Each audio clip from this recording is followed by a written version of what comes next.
that's my dream, is allowing RunGood to be that catalyst for a lot of people to take on their own dream.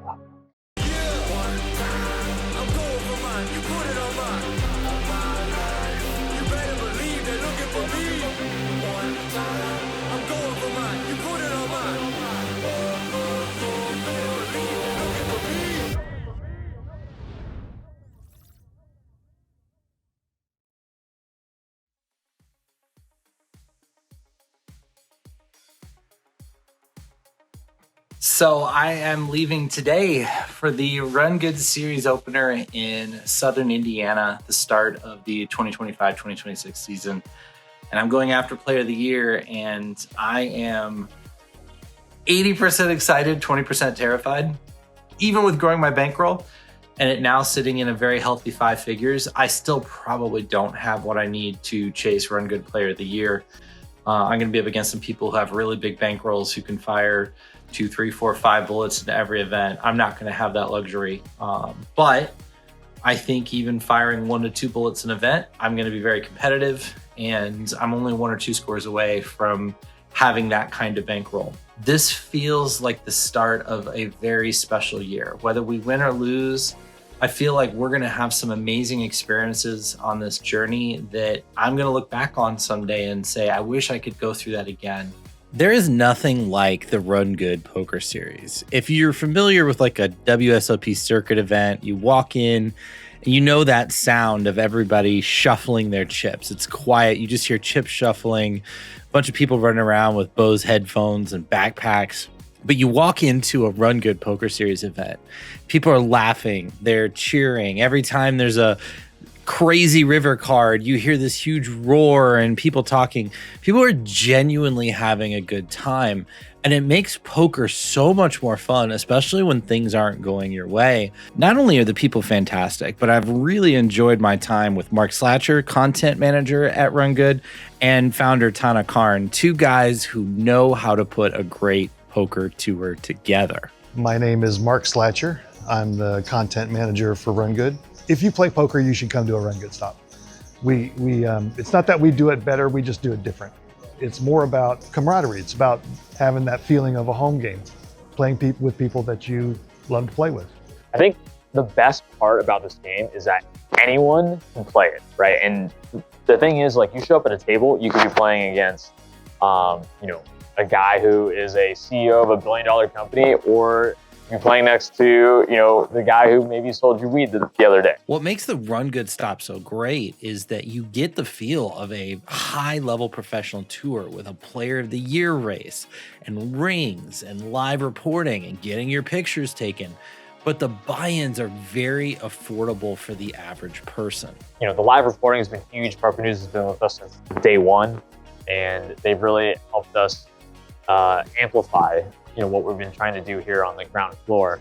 One of the things that we celebrate is the little guy, the guy that doesn't make national media headlines for winning millions of dollars. And a big thing that I've always said with a lot of our clients is, right, like, our job, is obviously to bring the vibes and the atmosphere, but it's also like, when a tree falls in the woods, does it actually make a sound if no one's around to hear it?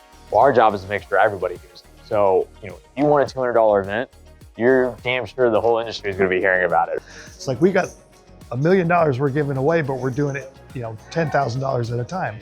Let's give them their proper due for the accomplishments that they've done. And it's allowed us to basically say, we can still do the same competitive poker that everyone loves, but we're just going to do it with a twist and a flair that RunGood does.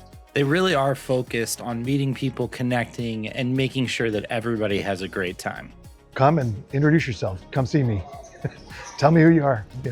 Tana, don't watch this. There are days I would give the money back just to be here and work this job.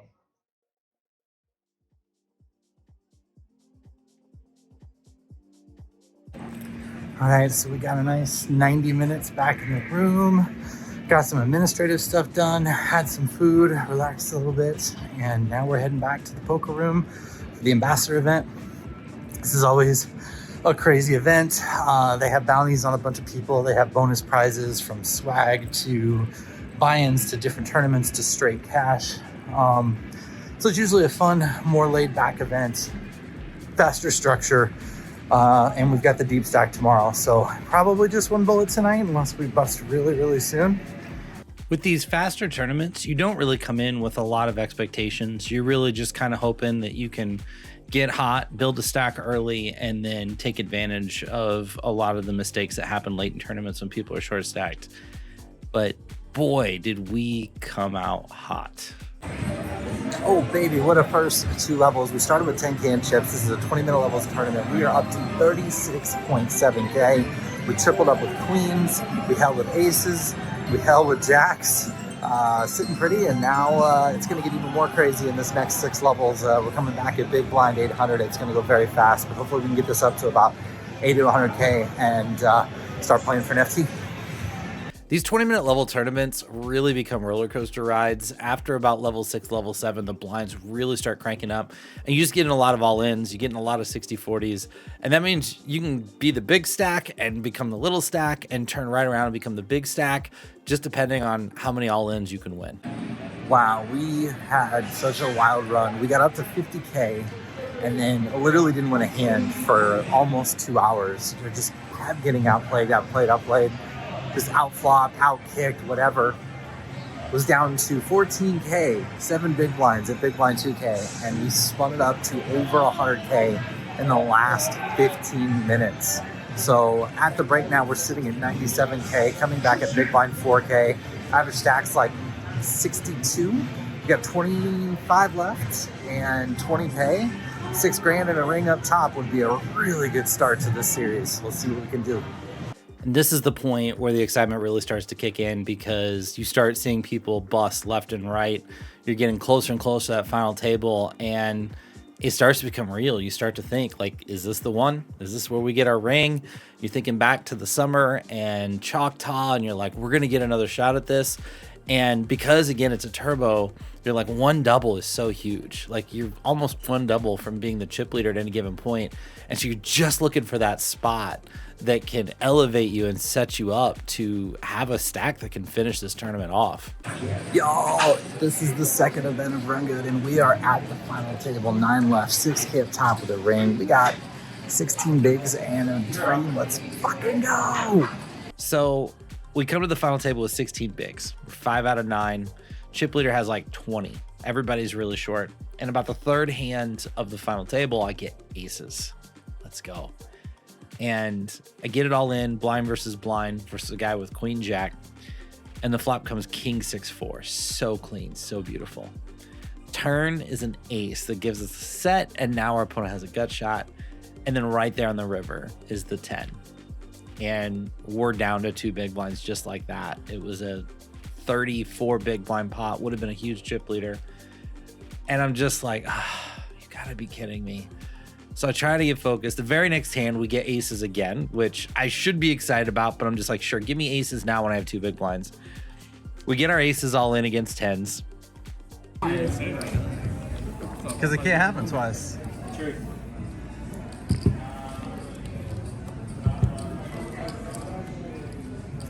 See? We hold there, we find another double, and we work our way back to being 5 out of 9 again. And then an orbit later, we look down at ace king, jam over and open. He calls with pocket 8s. Here we go.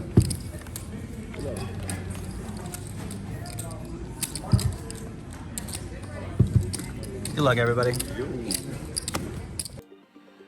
And just like that, our run is over. You lose an 80-20 for a huge pot, you lose a flip for a huge pot, and it's your shot to win the ring is over. You know, that's the nature of these faster turbo tournaments.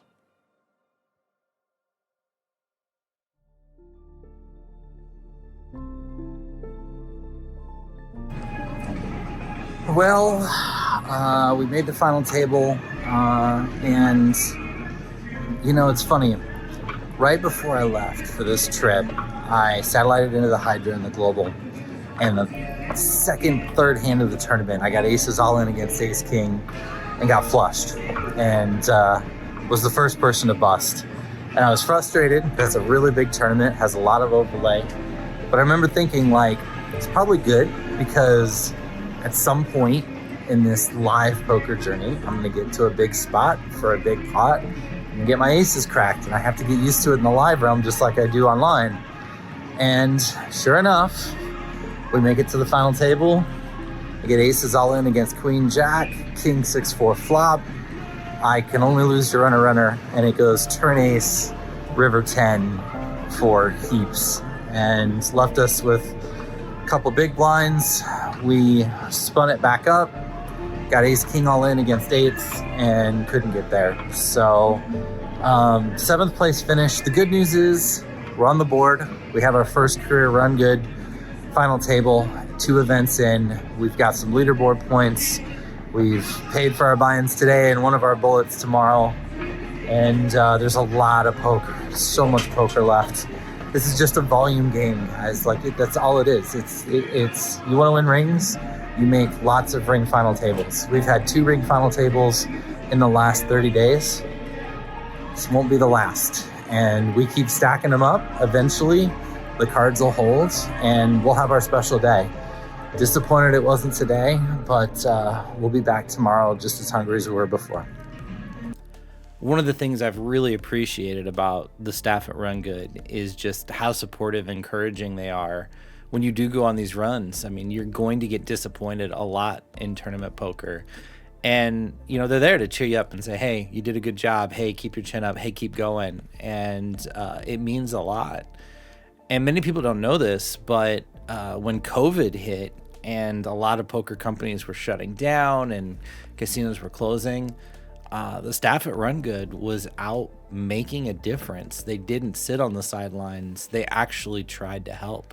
That was a crazy time, like absolutely crazy. I actually remember we were just supposed to go to Bossier City, Horseshoe Bossier City. We were supposed to have an event, and I know we were actually here in March when everything kind of like started shutting down. The biggest impact, obviously, was everybody was out of work.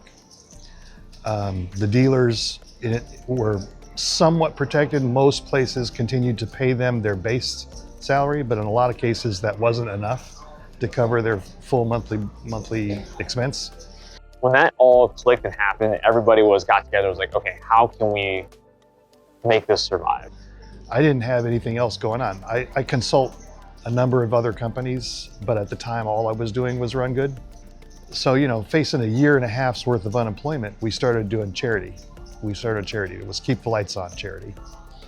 The Keep the Lights On initiative was based on, you know, we just wanted to help people that were out of work, that were in the industry, to show them that people still care. So we started raising money and dispersing that to dealers and live reporters and anybody affected. Anybody that was affected by the shutdown could sign up and get benefit from this charity.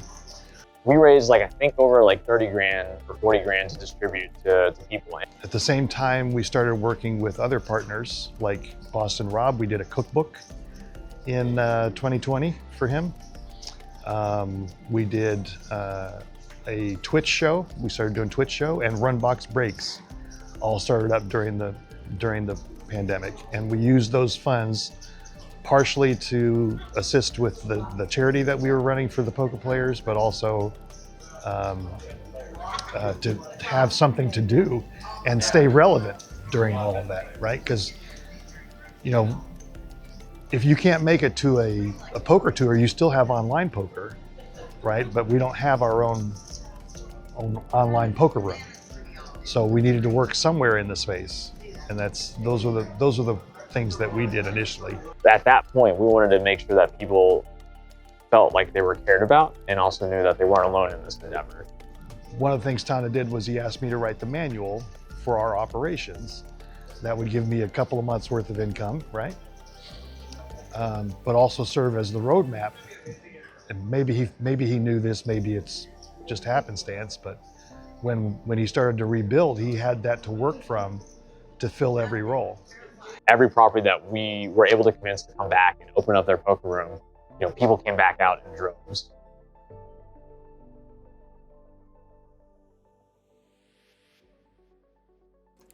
And so we left Indiana with 3 caches on a final table and some run good points in the bank. We weren't in the lead, of course, but it was a good start. And next up was Tunica, a place I have historically done very well over the years. And we got out to a quick start again. I final tabled the opener, took 7th place, and we were really starting to feel confident. And then it was time to play the deep stack. Holy shit. We were sitting at 127K after the first 4 levels, coming back at big blind 600 with over 200 big blinds. And a lot went right. We busted a guy early with aces against 10s, flopped a nut flush against a straight, and then had a guy at the table that was like min bet, 3x pot, min bet, 3x pot. So I floated him with a gut shot on flop, drilled it, gave him 2 pair. He bombed, I raised, he shoved, and we took down like 120K points. So we were over 5x starting stacks, 1 in 8 bag. So we got work to do, but this is looking promising. I would love to find a big bag today. So we were really cruising along, and then about an hour before the second break, we got moved to a different table, a tougher table, and the entire dynamic changed. All right, we are at second break, which is like the halfway point to the bag. I'm sitting on 140K, up from like 126 or 7 or whatever the last break. Very tough table now. We got 2 OGs in Johnny Masters and Preston McEwen at our table. They were battling. I saw some amazing hands between those two.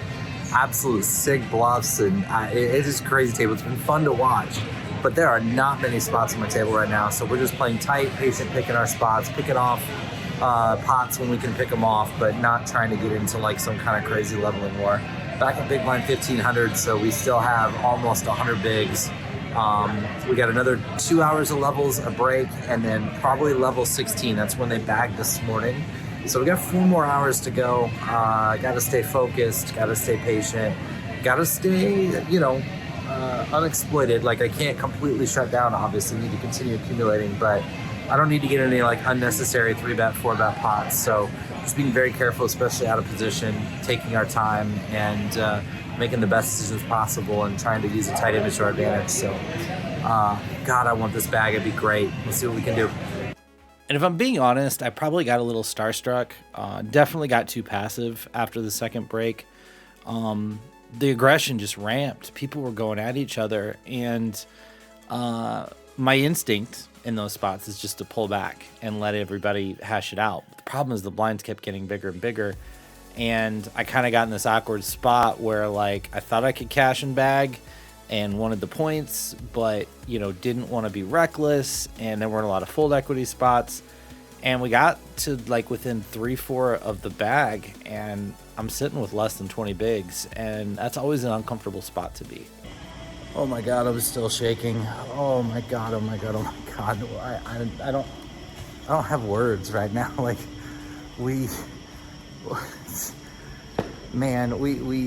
got down to like the final like 2 away and from the bag, and I looked like I was pretty safe to get the bag and bag like 12 bigs, and then I just got 2 like absolute have to open spots, got jammed on both times, and all of a sudden we were like 12 bigs and hand for hand, and I think I was short of stack, and looked down at jacks under the gun, rip them for 12, get snapped off by the button, which never feels good.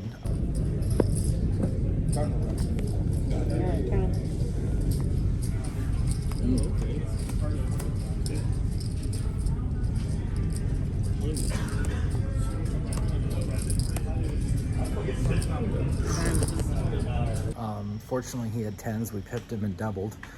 And then next orbit comes around.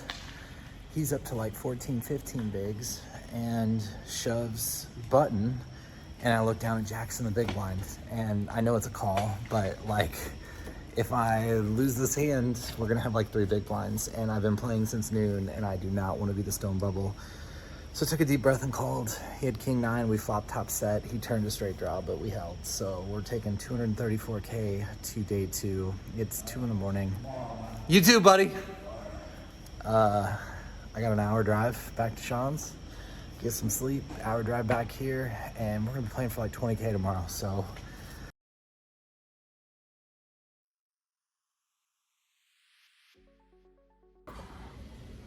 Look at that pepper in the beard, pepper and salt, my goodness, getting a little gray. All right, it is day 2. This is what dreams are made of, right? Almost 40 bigs, we're 14 out of 41, playing for about 20K up top. And good table draw, only one player that has a bigger Hendon mob than us, and that's last year's player of the year that we got to play with a lot yesterday. Have a good feel for his game. First 5 bust outs will go quick, should get down to 36. There'll be redraws at 27 and 18. Definitely some good players still left in the field. But you know, the nice thing about today is we are so fortunate to start with a clean slate. We didn't play our best poker yesterday, got a little intimidated in a few spots, but it's over. And now we get a second chance to just come in, play our best, play confident. And today could be special, you know? I mean, we just don't know when that special day is coming. We know that it's coming. We know we're getting in these spots again and again and again. So it's only a matter of time before everything lines up, but you just don't know if today's your day. So the main thing is not to beat ourselves. We've got a good game plan for today. We're gonna stick to it. We're gonna take plenty of time on our decisions. We're gonna position ourselves for success, and then the cards will do what they do. So gonna enjoy it, gonna have fun with it, gonna take in the moment, appreciate it. It's not every day you get opportunities like this, so when they come, you just have to, you know, breathe it in, experience every bit of the highs and lows, and remember that, like, you know, could be a construction worker somewhere right now working in 100-degree heat. I'm in an air-conditioned casino playing for money, playing a game I love. It doesn't get any better than this, win or lose. I really didn't do anything fancy on day 2. It was just one of those days where we got hands, we got our chips in good, and we held. And it's wild how well poker goes when those things happen. It's also interesting because I feel like day 1 bubbles, for whatever reason, I get really nervous, but I get to day 2s, and even though now we're starting to play for real money, I just dial in. I just get really focused. I'm super, super comfortable, and that is a huge edge when the pay jumps start to get serious and you're playing for real money. All right, we're at the first break with over 400K in chips, coming back at big blind 15K with 21 left. So got a couple good spots, held, and like one big double and a half from an FT stack. So it's getting sweaty. Playing very confident, playing calm. Whatever the jitters were yesterday, they're gone today, thankfully. So we're just playing our best poker and having a good time. Obviously, it's too early in the year to be super worried about the points chase, but you know, there were some regs on the tour that had won some events in Indiana and won some events in Tunica, and so you want to put forth a big showing. And I was really fortunate that throughout day 2, I had multiple people on my table that really just didn't understand their ranges short stacked, and I just got some spots where it was really comfortable to call off because I knew exactly where I was at versus their range until, well, we made the second break. We got 970K coming back at big blind 40,000. We're above average, 11 left. Final table right around the corner. We gotta stay sharp. Let's go. and so we get to the final table and I'm just like, what is this life? I've literally final tabled 2 of the first 3 events I play here in Tunica. Now I'm playing for $16,000 and another shot at that ring. And the final table was wild. A couple to my left, there was a guy that was playing like 60-70% of hands, jamming on flops, calling all in super light. And it was one of those tables where you just knew that he was going to collide with a bunch of people. And he was either going to be a huge chip leader or eventually someone was going to take him out. And, you know, at this point, I had 28 bigs. I was 3 out of 9. And it just felt like it was time to sit back. And sure enough, he took a bunch of people out. And then eventually somebody went after him and got him. And just like that, we're final 3. All right, y'all, we are final 3. 82-40 locked, and there's a very short stack. He gets out of the way. We're gonna be heads up for a ring. We're an underdog. Chip leader has, I think, like 6 million or something crazy, and I think I've got like 1.9 or 2. But one double and we're in it. So game plan here is survive to heads up and see if we can take it to this guy. But it's all fucking icing from here. Let's fucking go. It's become an industry standard not to have any electronic devices at final tables. So unfortunately, I wasn't able to get any footage of all ins. But essentially, the short stack did bust, and I was heads up versus Keith McEwen, and he had like a 6-1 chip lead. So I needed to get 2 doubles. About the 4th hand, I limp trapped, got all in with ace jack against like king 9, and he spiked a 9 on the turn, and we finished second. All right, second place. We have no regrets, no disappointments. We played well and got it in good, and just lost the chance to double up in the heads up match. We needed to get a couple doubles in order for it to work. But could not be happier. The dream is validated. It is real. We know that the hard work is getting us where we need to be, and we're not done. We got 3 more days out here. We're gonna keep grinding, keep battling.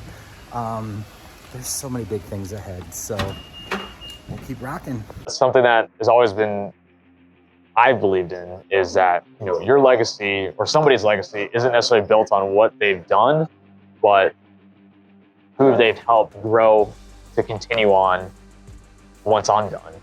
And I really do believe that there's a lot of people that have been part of RunGood or continues to be part of RunGood or has even just been working in parallel with RunGood and has climbed their own Mount Everest and has been able to accomplish so many cool things that I think that's my dream, is allowing RunGood to be that catalyst for a lot of people to take on their own dream. And that was the moment I knew that RunGood was my home, and we weren't looking back. Next week on Chase the Dream, Rob runs into a huge spot against the legend Nick Rigby, and the boys descend on New Orleans for the next RunGood stop. Feel like I got it for real, yeah. But all of them voices, we got them. Lie to me, Hillary Rodham. I just came back from my kid in the bottom, and now I'm gonna bring it back all the way on them, yeah. One time, I'm going for mine. You put it on mine. You better believe they're looking for me. One time, I'm going for mine. You put it on mine. They're looking for me, yeah. One time, I'm going for mine. You put it on mine. You better believe they're looking for me. One time, I'm going for mine. You put it on mine. Looking for me, yeah. I gotta go, and this I go. I'm dying a legend, it's just so you know. Yeah, I'ma go get it. We just keep pushing the limit. I am like all the way with it, all the way living.